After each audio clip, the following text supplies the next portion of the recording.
Hello there, welcome to another Language Bites. I'm Cata, your host for this couple of minutes, and today we're going to talk about the infinitive of purpose.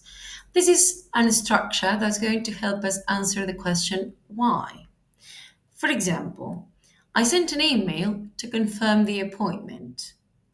I went to the store to buy some groceries. So, why did you send an email? To confirm the appointment. Why did you go to the store? To buy some groceries.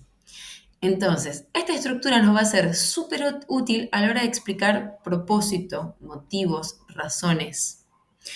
Veamos cómo se conforma. I simply need to and the base form of the verb. O sea, to, por eso decimos que es el infinitive of purpose, porque el significado es de propósito y porque el verbo se encuentra en infinitivo. No tengo que hacer nada. To confirm, to buy.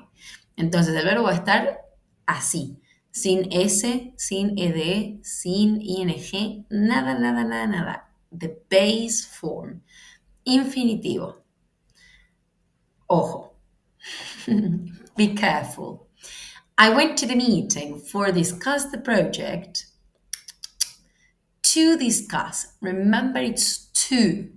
To discuss. In the same way, she left early to can pick up her kids. She left early to pick up her kids.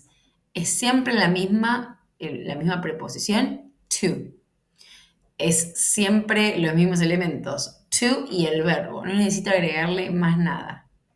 It's easy, right? Simple. So, remember that this answers to the question of why and that we created by means of to and the infinitive form of the verb. Now, all of this you can find and practice in the description box, where you'll find a link to access to activities on the infinitive of purpose. And if you would like to stay a little longer, and I invite you to do so, check out some of our other videos in this channel. All right, thanks for watching. Bye.